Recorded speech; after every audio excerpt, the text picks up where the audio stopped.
بەناوی خی گەورە و میهرەبان، میوانانی بەڕێز، هاوڕێیانی ئازیز، قوتابیان و خوێنکارانی خۆشەویست، پێشەکی بە پێویستی ێزانم دەستخۆشی لە ڕێکخراوی گەشەپێدان بۆ قوتابیان، ڕێکخراوی باڵێۆزانی زانست، هەروەها قوتابخانەکانی مەعاریف بکەم بۆ ڕێخستنی ئەم دیدارە و تەرخانکردنی بەشێک لە دیدارەکە بە پرسی ژینگەی ئاو.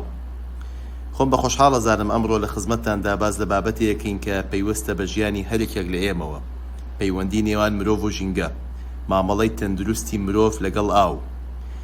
کاتێک باز لە ژینگەکەین، باسی شتێکی دوو لە ژیانی ڕۆژانەمان ناکەین. ژینگە بریتیە لەو هەوایی کە هەناسی پێدی، بریتیە لەو خاکی کە تیایەژی، بریتیە لەو خواردنانەی کە ڕۆژانەی خۆی، لە هەمووی گرنگتر بریتیە لەو ئاوەی کە پاڵپشتی لە بوونی ئێمە ئاکات.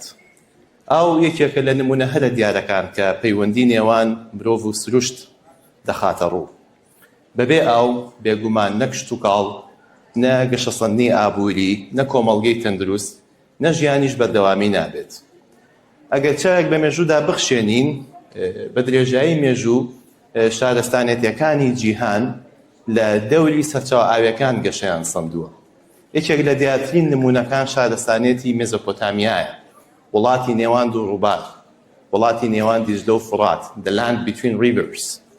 وەکو مێژونووسان ئاماژەی پێدەن، نزیکەی 6,000 ساڵ لەمەوبەر هەندێک لە نەتەوە جیاوازەکانی ئەم ناوچەیە، وەک سۆمەریەکان، وەک ئەکەدیەکان، وەک بابلیەکان، وەک ئاشوریەکان گەشەیان بەم شارستانێتە داوە و پێشیان خستووە. بۆ چکە ئاوی شیرینیان لەبەردەستا بووە، ڕووبارەکان هاوکار و پاڵپشتیان بوون بە دیاریکراوی ڕووباری دیژلە و فڕات. بۆیە توانیمیانە کە گەشە بە خۆراک بدەن، پرۆسەی ئاودێری گەشە پێ بدەن، هەروەها کۆمەڵگە بنیاد بنێن و توانیمیشیانە کە بۆ هەتایی نیشتەجێ بن لەم ناوچەیە، شار بنیاد بنێن، شارستانیەت بنیاد بنێن، هەروەها حکومەتی ڕەخراو دروستکەن. طبعاً دواتریش گەشیان داوە بە بواری نووسین، بە یاسا، بە بازرگانی، بە زانستی بیرکاری و فەلەکناسی. بۆیە بەڕێوەبردنی ئەو بناغەیە بوو کە مێزۆپۆتامیای گۆڕی بۆ یەکێک لە سەرەتاییترین ناوەندەکانی شارستانێتی جیهان. ئەمە ژوانەیەک فێری ئێمە ئاکات، ئەویش ئەوەیە کە مرۆڤ لە سروشت جیهانیە، ئێمە بەشێکین لە سروشت و هەروەها داهەتوومان پێیوەستە بۆی کە چۆن مامەڵە لەگەڵ سروشت دەکەین. ئەگەر بینە سەر بابەتێک کە بایەخ و گرنگی ئاو لە ژیانی ئێمەی مرۆڤە، طبعاً ئاو زیاتر لە سەرچاوەیەکی سروشتی، ئاو واتە ژیان. هەموو مرۆڤێک، هەرێکێک لە ئێمە پێویستمان بە ئاوە بۆ خواردنەوە، بۆ چێشلێنان، بۆ پاکردنەوە، بۆ پاراستنی تەندروستی گشتی. خی گەورە لەشی مرۆڤی بە شێوازێک دروست کردووە کە نزیکەی لە 170 لەشمان پێکهاتووە لە ئاو. جوتیاران لە سەرانسەری جیهانە زیاتر لە 170 هەموو ئاوی شیرین تەرخان کراوە بۆ بەرهەمهێنانی بەربوومە کشتوکاڵیەکان. زۆر جار سیستمی وزە پشت بە ئاوە بەستێ. هەمووتان ئەزانن کە لە بەنداوەکاندا هەندێک جار لە ڕێگەی تورباین و هەندێک ئامێری جیاوازەوە وزەی کارەبا بەرهەمهێنێت لە ڕێی ئاوەوە. هەروەها ئیکۆسیستمەکان، ڕووبارەکان، دارستانەکان، زۆنگاوەکان، هەموو ئەمانە پێویستیان بە ئاوە بۆ بەردەوامبوونیان. بە وشەیەکی سادە ئاو هەموو شتێک بەیەکەوە بەستێتەوە. کاتێک ئاو بەردەست بێت و بە باشی بەڕێوە بچێت، ئەوە ژیانی مرۆڤ گەشە پێدا. بە پێچەوانەوە ئەگەر خراپ بەکار بێنرێ و پیس بکرێ، پاک ڕانەگیرێ، ئاڵنگاری زۆر گەورە بۆ کۆمەڵگەکان دروست دەکات. هەر لەبەرەوەشە ئەمڕۆ زۆر جار لە ناوەندە میدیاییەکانە، لە ناوەندە ئەکادمیەکانە باسی چەمکێکەکەین کە بریتێ لە چەمکی ئاسایشی ئاو. ئاسایشی ئاو واتە دەستڕاگەشتێکی بەردەوام بە بڕی ئاوی پێویست و تەندروست، واتە بڕەکەی لە ئاستی خواستی هاوڵاتیان نابێ، لە ئاستی خواستی دانیشتوان نابێ، هەروەها کوالیتێکەشی تەندروست بێ بۆ بەکارهێنان، بۆ پێویستی مرۆیی، بۆ پێویستی ژینگەیی. طبعاً لەمەشا پێویستە پشت بە سیستمی گەشەپێدانی بەردەوام بکەین. هەمووتان ئەزانن کە ڕێکخراوی نەتەوەیەکگرتووەکان حەڤە ئامانجیانداناوە بە ناوی ئامانجەکانی گەشەپێدانی بەردەوام، Sustainable Development Goals. بەشێک لەم ئامانجانە پەیوەستە بە پاکڕاگرتنی ئاو و بەدەستهێنانی ئاسایشی ئاو تەندروستی ژینگە. کە باسی سیستەمی گەشەپێدانی بەردەوامەکەین، واتە ئاسایشی ئاوی ئێستامان بەدەست بێنین بێ ئەوەی سازشکەین لەسەر ئاسایشی ئاو بۆ نەوەکانی داهاتوو. جا پرسیارە جدیەکە لێرە ئەوەیە کە لامان دروستە بێ ئایا ئێمە لەم ئاستەین، ئایا ئێمە توانیومانە ئاسایشی ئێستامان بەدەست بێنین بێ ئەوەی سازشکەین لەسەر بەشی نەوەکانی داهاتوو. ئەمە پرسیارێکە کە پێویستە هەڵوەستی لەسەرکەین، چونکە گەیشتن بە ئاسایشی ئاو تەنها پرسێکی ژینگەی نییە، بەڵکو پرسێکی تەواو کۆمەڵایەتیە، تەواو ئابووریە، تەواو ئەخلاقیە، تەواو ئاینی و سیاسیشە. کەینە سەر بابەتی پەیوەندی نێوان مرۆڤ و ژینگە. طبعاً هەزاران ساڵە مرۆڤ پشتی بە سروشت بەستووە، لەگەڵ بەڵام سروشتیش خزمەتی مرۆڤی کردووە، بەڵام لە ئێستا بەهۆی چەندین فاکتەری وەک زۆربوونی ڕێژەی دانیشتوان، زۆربوونی چالاکیەکانی ئێمەی مرۆڤ، هەروەها گەشە سەنگی ئابووری و بەکارهێنانی زیاتری سامانە سروشتیەکان ئەم هۆکارانەوەی کردووە کە فشارێکی زۆر لەسەر ژینگە دروست بێت. ئێمە ڕووبارەکانمان تێک داوە، دارستانەکانمان تێک داوە، ڕێژەی پیسبوونمان زیاد کردووە، خێراتی لەوەی سروشت بتوانێت خۆی چاکاتەوە. چونکە بۆ نمونە گەر بینە سەر باسی ڕووبارەکان، ڕووبار تایبەتمەندێتیەکی هەیە کە ئەتوانێت خۆی پاکاتەوە، بەڵام ئێمە بە جۆرە ڕووبارەکانمان پیس کردووە خێراتر لەو تایبەتمەندێتی و لەو توانای ڕووبار کە بتوانێت خۆی پاکاتەوە. ئەمانە هەمووی تەبعاً ئاماژەی مەترسیدارن و دەلالەت لە مامەڵەی ناتەندروستی مرۆڤەکە لەگەڵ سروشت و ئاو. بۆیە ئەتوانین ئەوە بڵین کە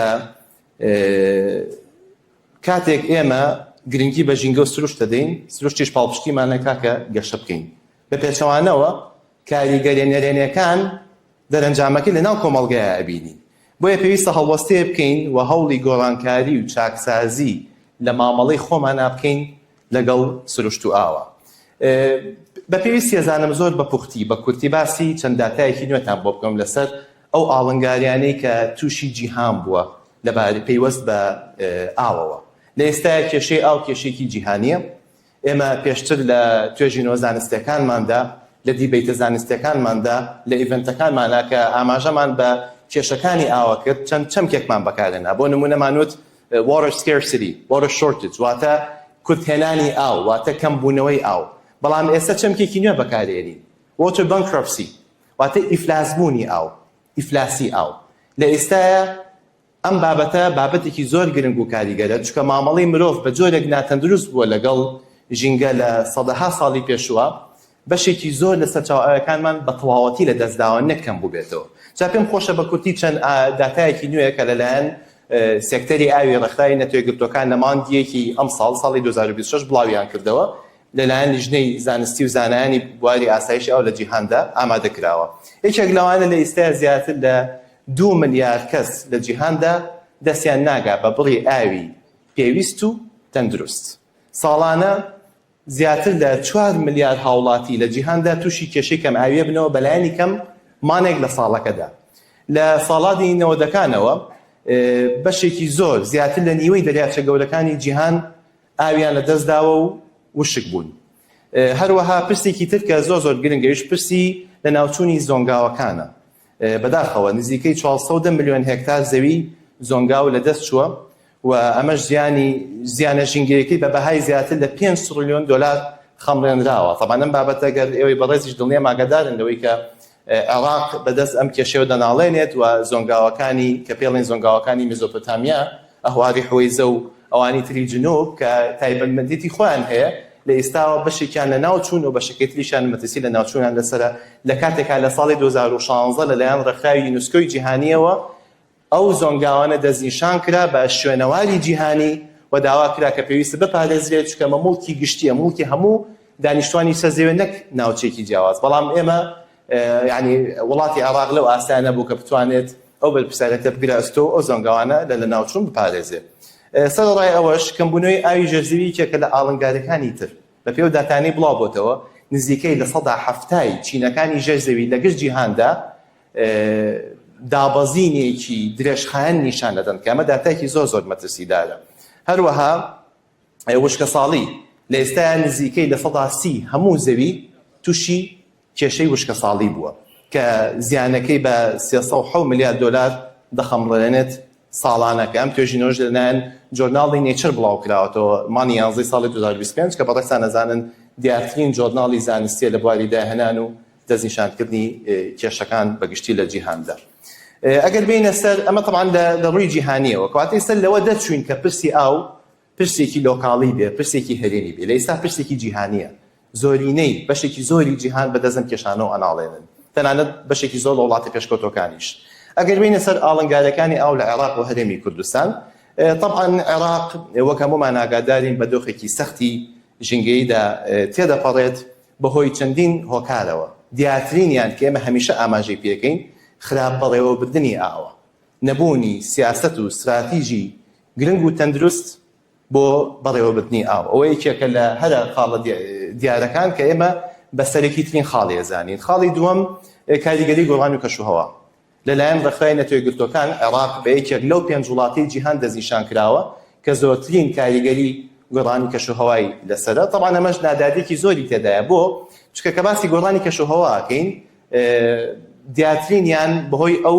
پیشەسازیەوەیە کە وڵاتانی گەورەی وەکو سین و ئەمریکا ئەنجامی ئەدەن و بەشێکی زۆر لە گاز ڕەوانەی بەرگە هەواکەن بۆ نمونە لە ساڵ 33 هەموو گازی جیهان کەچێتە بەرگە هەوا لەلایەن دەوڵەتی چینەوە لە وڵاتی چینەوەیە لە ساڵ 13 لەلایەن ئەمریکاوە بەڵام وڵاتێکی وەکو عێراق باجەکێدا بۆ چکە من نەمانتوانیەوە ژێرخانێکی بەهێزی ئاو بنیاد بنین کە بەرگەی کاریگەری گۆڕانی کەشوهەوا بگرین و بتوانین خۆمانی لەگەڵا بگونجێنین خاڵێکی تر خراپ بەکارهێنانی ئاوە بۆ پرۆسی ئاودێری پرۆسی کشت و کاڵ ئێمە تا ئێستا لە عێراق و هەرێمی کوردستانیش بە سیستمی کۆن بە ئەوەی کە پێڵین لە کوردەواری خۆمانە سیستمی دێراو بەو جۆرە پرۆسەی کشت و کاڵ جوتیادە بەڕێزەکانمان خەریکین کە ئەمەش بڕێکی زۆر لەو ئاوە بەفیڕۆچێت چکە خۆتان نەزانن پلەی گەرمی بە بەردەوامی لە بەرزبوونەوەیە ئەمڕۆ پلەی گەرما کە من هاتم بۆ هەولێر 42 بوو لە ڕێگا سێرم کرد دواتر یعنی کە پلەی گەرما بەرز دەبێتەوە بۆی کاریگەری گۆڕانی کەشوهەواشەوە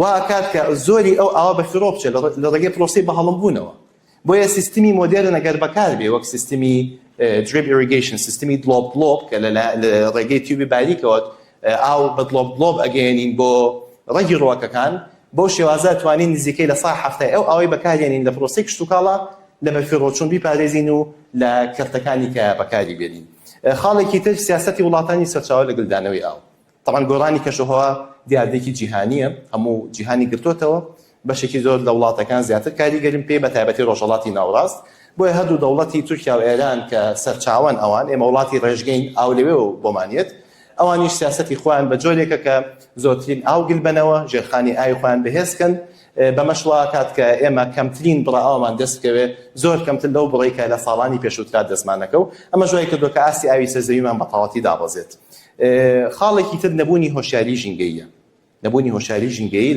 لە عێراق و هەرێمی کوردستان لە ئاستی تاکە چونکە ئێمە بڕێکی زۆر ئاو بەکارهێنین کە بەشێکی زۆری بەفیڕۆچێت ئەوەی بەداخەوە تا ئێستا داتایەکی زانستی متمانە پێکراومان لەبەر دەستانیە کە بزانین هەرتا کێ لە ئێمە ڕۆژانە چەند ئاو بەکارهێنێ بەڵام هەندێک داتا بڵاو کراوەتە لەلایەن هەندێک بەڕێوەبەرایەتیەوە باس لەوەکەی کە نزیکەی 400 بۆ 500 لیتر ئاو بۆ هەر تاکێک ڕۆژانە بەکاردێ بۆ گشت بوارەکان نەک تەنها بۆ بواری خواردنەوە بەکارهێنان پرۆسی خواردنیش دەکرێتەوە طبعا ئەمە پیشانی ئەیات کە ئێمە ئاستی هۆشیاریمان وەکو پێویست نییە چونکە لە ئێستا ڕێکخراوی WHO ڕێکخراوی تەندروستی جیهانی دیاری کردووە کە پێویستە لە 150 بۆ 200 لیتر ئاو لە ڕۆژێکە پێویستی تاکێک پڕ بکاتەوە چونکە لە ئێستا کاریگەری گۆڕانی و کەشوهەوا هەیە بڵی دابارین بە تەواوەتی بەرەو دابەزین چووە هەروەها ڕێژەی دانیشتوان بەرز بۆتەوە هەموو ئەم هۆکارانەوەی کردووە کە پێویستە هۆشیاریمان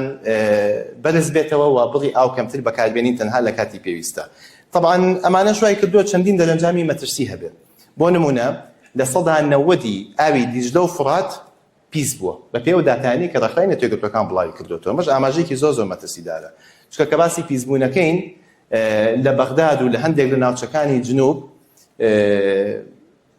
ئاوی پاشەڕۆی خەستەخانەکان هی کارگەکان هی پاڵاوگەکانی نەوت بێ ئەوەی هیچ پرۆسەیەکی پاکردنەوەی بۆ بکرێ ئەچێتە ناو ڕووبارەکان کە ئەمەش زۆر مەترسیە ئەمە بە تەنها ئەوە نییە کە ماسی لە ناوبە کە سامانێکی گرنگی وڵاتەکەمانە بگرێ بۆ تەندروستی گشتی ئەو هەموو نەخۆشی ڤایرۆسی کە بڵاو بێتەوە هۆکاری سەرەکی ئەم کێشەیە خاڵێکی تر لە دەستدانی زیاتر لە 160 ئاوی سەرزەوی بە بەراورد لەگەڵ ساڵانی پێش و لەگەڵ 50 ساڵ لەمەوە پێش ئێمە لە ئێستا نزیکەی لە 160 هەموو ئاوی سەرزەوی عێراقمان لە دەست داوە بۆی کاریگەری گۆڕانی کەشوهەوا، بۆهۆی ناهۆشیاری ژینگەیی، هەروەها بۆی سیاسەتی وڵاتانی سەرچاوش. دابەزینی ئاستی ئاوی ژێرزەویش مەترسیەکی ترە. طبعا ئاوی ژێرزەوی ئێمە کە پێناسەیەکەین ئەوەترێ ئاوی نەوەکانی داهاتووە، واتە ئێمە بۆمان نییە دەستی بۆ بەرین ئیلا لە بارودۆخێکانە بێکە دەستمان نەگە بە ئاوی سەرزەوی. بەڵام لە ئێستا ئاوی ژێرزەوی بە جۆرێ بە میکانیزمێ بەکارمان هێناوە کە بە هیچ جۆرێ ڕێنمایەکانمان جێبەجێ نەکردووە. کۆمەڵە ڕێنمایی هەیە، بۆ نمونە نێوانی هەردوو بیرێک بەلانی کەمە 400 بۆ 500 متر بێت. بۆ نمونە ئەو بڕە ئاوەی کە دەری هێنین دیاری بکرێت لە ڕۆژەکان چەند ئاو بۆمان هەیە لە بیرەکان دەری بینین. ئەمانە هیچی ئێمە ڕەچاومان نەکردو، بۆیە چینەکانی ژێرزەوی بە تەواوەتی ئاستی ئاوی دابەزیوە. ئەمەش داتایەکی بەڕاستی زۆر مەترسیدارە. خاڵێکی تر بە بیابانبوونە. بە بیابانبوون بەڕێستان نەزانن کە ئێستا دیاردەیەکە پرۆسەی تێکچوونی زەویە کە دیاردەیەکی تا ڕادەیەک جیهانیە، بەڵام بەشێک لە وڵاتەکان زیاتر کاریگەرن. بۆ نمونە عێراق لە ئێستاە بە سەختی بەدەست ئەم دیاردەوە ناڵێنێ کە هۆکاری سەرەکی طبعاً کاریگەری گۆڕانی کەشوهەوایە، هەروەها چالێکی ناتەندروستەکانی مرۆڤ بە دژ بەژینگە. ئەمە واکات ئەم دیاردەیە واکە کە زەوی بەپیت لەناو بچێت، ئاستی بەدەمێنانی زەوی بۆ ڕێژەی سفر دابەبەزێت. ئێمە ساڵانە لە عێراق ساڵانە دەیان هەزار دۆنمی زەوی کشت و کاڵی لەدەستەبی بە پێو داتانی کە بڵاوەکرێتەوە. ئەمەش مەترسێکی زۆر گەورەیە، چونکە بە تەنها مەسەلەی ئاسایشی ئاو نییە، بگرە ئاسایشی خۆراک و ئاسایشی کۆمەڵایەتیش خاتە مەترسیەوە. هۆکارەکانی بە بیابانبوون زۆرن، وەکوتمان گۆڕانی کەشوهەوا، بەدەستبوونەوەی پلێگەرما، کەمبوونەوەی ڕێژەی باران، هەروەها بڕینەوەی دار لە دارستانەکان و ناوچە سەوزاییەکان، زۆر لە وەڵاندنی ئاژەڵ زیاد لە پێویست، هەروەها شێواز و میکانیزمی ناتەندروستی کاری کشت و کاڵی و ئاودێری، دابەزینی ئاستی ئاوی سەرزەوی و ژێرزەوی، هەروەها فراوانبوونی شارەکان و گەشەکردنیان. طبعا کاریگەریەکانیشی زۆر مەترسیدارن بەڕاستی.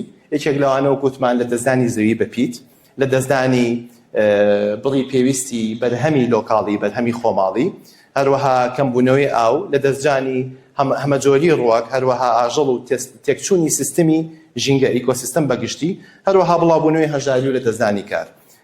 خاڵێکی تر کۆچی ژینگەییە. بەڕێستان ئاگادارن لە ئێستا عێراق دیسانەوە دەناڵێنێت بەدەست کۆچی ژینگەییەوە. کۆچی ژینگەیی هۆکاری سەرەکیەکەی بە بیابانبوونە.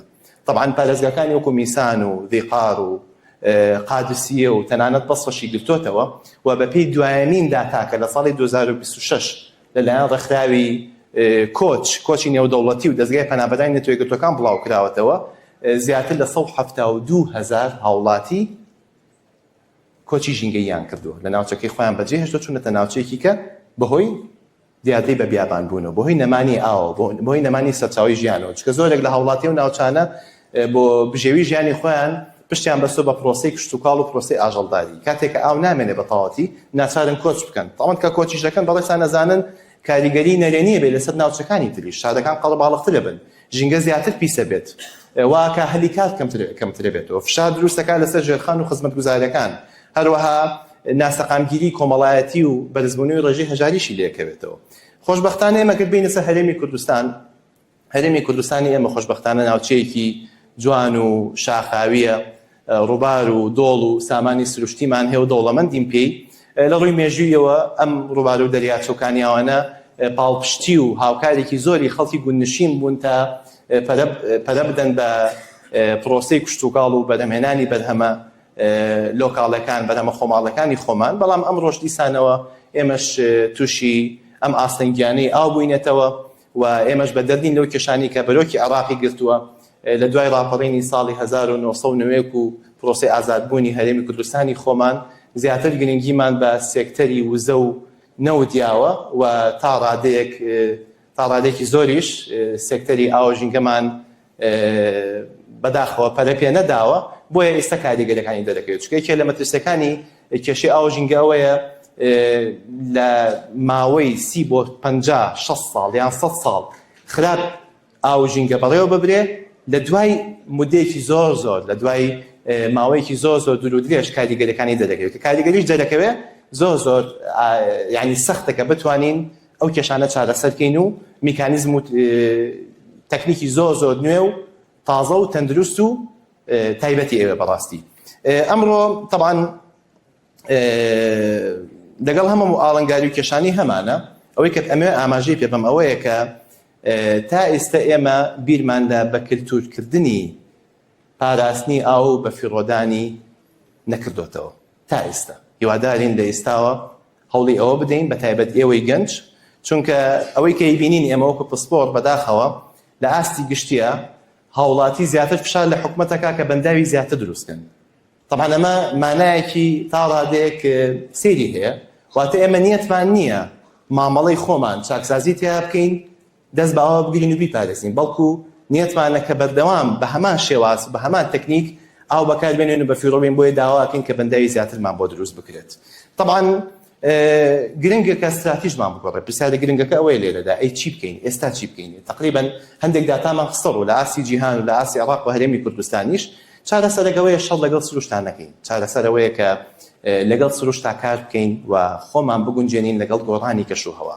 طبعا پێویستمان بە بەڕێوەبردنی باشتری ئاو هەیە، پێویستمان بە سیاسەتێکی تەندروست هەیە کە زۆر لاوازین لەو بوارانەیە. ئەوەی کە پێویستە کارایی ئاو باشتر بکەین، پێویستە لە کشت و کاڵا سیستمی مۆدێرن بەکاربێنین کە بە کەمترین ئاو زۆرترین خۆراک بەرهەمبێنین بە کوالیتیکی بەرزتریش بێگومان. هەروەها پێویستە کوالیتی ئاو بپارێزین، پێویستە لە کاتی سەردان و گەشت بۆ ئەو ناوچانەی کە ئاوی دێ پێویستە پیسی نەکەینەوە، پاگڕای بگرین و هۆشیاریمان هەبێ ڕێنەدەین هیچ هاوڵاتێکیش ئەو سەرچاوانەمان پیس بکات. و پێویستە کە یعنی ئەوە بزانین کە پاراستنی ئاو تەنها لە ئەستوی حکوومەتەکان نییە، بەڵکو هەموو مرۆڤێک دەتوانێت ڕۆڵی گەورە بکێڕێت. جاری وایە لە ئاستی تاکە ئەگەر دێها هەزار و سەدەها هەزار و ملیۆنیان هاوڵاتی کاری بچووک ئەنجام بن، کاریگەری زۆر گەورە دروست دەکات. پێویستە پشت بە تەکنۆلۆژیای مۆدێرن ببەستین لە ئاستی سیستمی حکومڕانیە. یەکێک لەو تەکنۆلۆژیانی کە ئێمە هەمیشە ئاماژەی پێکەین و منیش تقریبا پسپۆڕەکەم لەو بوارەدایە بەکارهێنانی وەگەشەپێدانی تەکنۆلۆژیای ژیری دەستکرد AI بۆ باشتر بەڕێوەبردنی سەرچاو ئاویەکان، چکە AI ئەتوانێت داتا ژینگەیەکانمان بۆ شی بکاتەوە، ئەتوانێت پێشبینیەکی زۆر تەندروستمان بۆ بکات بۆ 5 ساڵی داهاتوو، بۆ 10 ساڵی داهاتوو، بۆ 15 ساڵی داهاتوو. ئەو کاتە زانین بارودۆخمان چۆنە بێت، لە ئێستا ئەتوانین ئامادەکاری بۆ بکەین و سیاسەتێکی گونجاو تەندروست بگرینە بەر.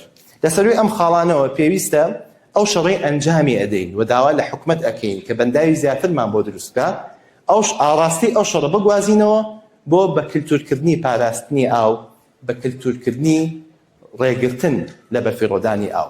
تەواو کارەساتە بەردەوام ئێمە داوای دروستنی بەنداوی زیاترەکەین، چکە وەکوتمان نیشانێدا کە هێشتا نیەتی بە کلتورکردنی پاراستنی ئاومان نییە. بۆیە پێویستە هەڵوەستەیە بکەین و چاکسازی لە خودی خۆمان بکەین سەرەتا. کۆتا پەیاممان کاتێک باز لە پەیوەندی نێوان مرۆڤ و ژینگە ئەکەین، لە ڕاستیە باز لە پەیوەندی نێوان نەوەی ئێستا و نەوەکانی داهاتووەکەین. ئەو بڕیادانەی ئەمڕۆی دەین کاریگەری لەسەر ژیان و لەسەر ژیانی منداڵ و نەوەکانمانە بێ بۆ داهاتوو. بۆیە ئەم پرسەت وەکوتمان پرسێکی تەنها ژینگەیی نییە، بەڵکو پرسێکی ئەخلاقیە، پرسێکی مرۆڤایەتیە. ئێوەی گەنجی قوتابی خوێندکار کە نخبەی ئەم کۆمەڵگەیەن ئەتوانن ڕۆڵی زۆر کاریگەر بگێڕن بۆ بەرزکردنەوەی ئاستی هۆشیاری ژینگەیی. طبعا ئەوە شتە ناگرێت ئیلا بۆ نەبێ کە خۆتان پڕزانیاری بکەن و لە بایەخ و گرنگی سامانی ئاو تێبگەن. بێگومان هەرێک لە ئێمە کەم تا زۆر لە بایەخی ئاو تێگەین، بەڵام پێویستە تێگەیشتنێکی قوڵی فکریمان هەبێ و خۆمان پڕزانیاری بکەین بۆی بتوانین کاریگەری گەورە بەجێبێڵین و دەست پێ بکەین.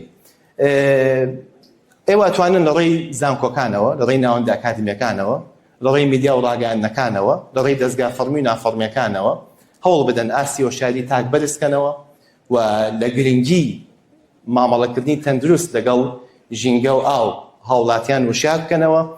و ئەوەی کە زۆر بە گرنگی زانم ئاماژەی پێ بەم ئەوەیە کە ئێوەی گەنج ئایندەی کوردستانن.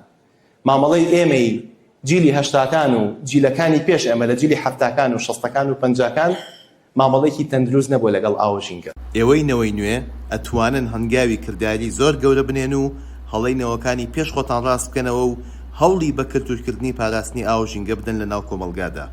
بێگومان ئەوەش بە استراتیژێک دەکرێت کە تاک پەروەردە بکرێت و تێبگەێنرێت لە بایەخ و گرنگی ئاو بۆ مرۆڤ، بۆ ژیان، بۆ گردون. ئاو مێژووی ئێمەیە، ئاو ئێستای ئێمەیە و ئاو داهاتوومانە. بە هیوای گۆڕانکاریەکی گەش و بوونیاتنانی کوردستانێکی ئاوەدان. زۆر سوپاس.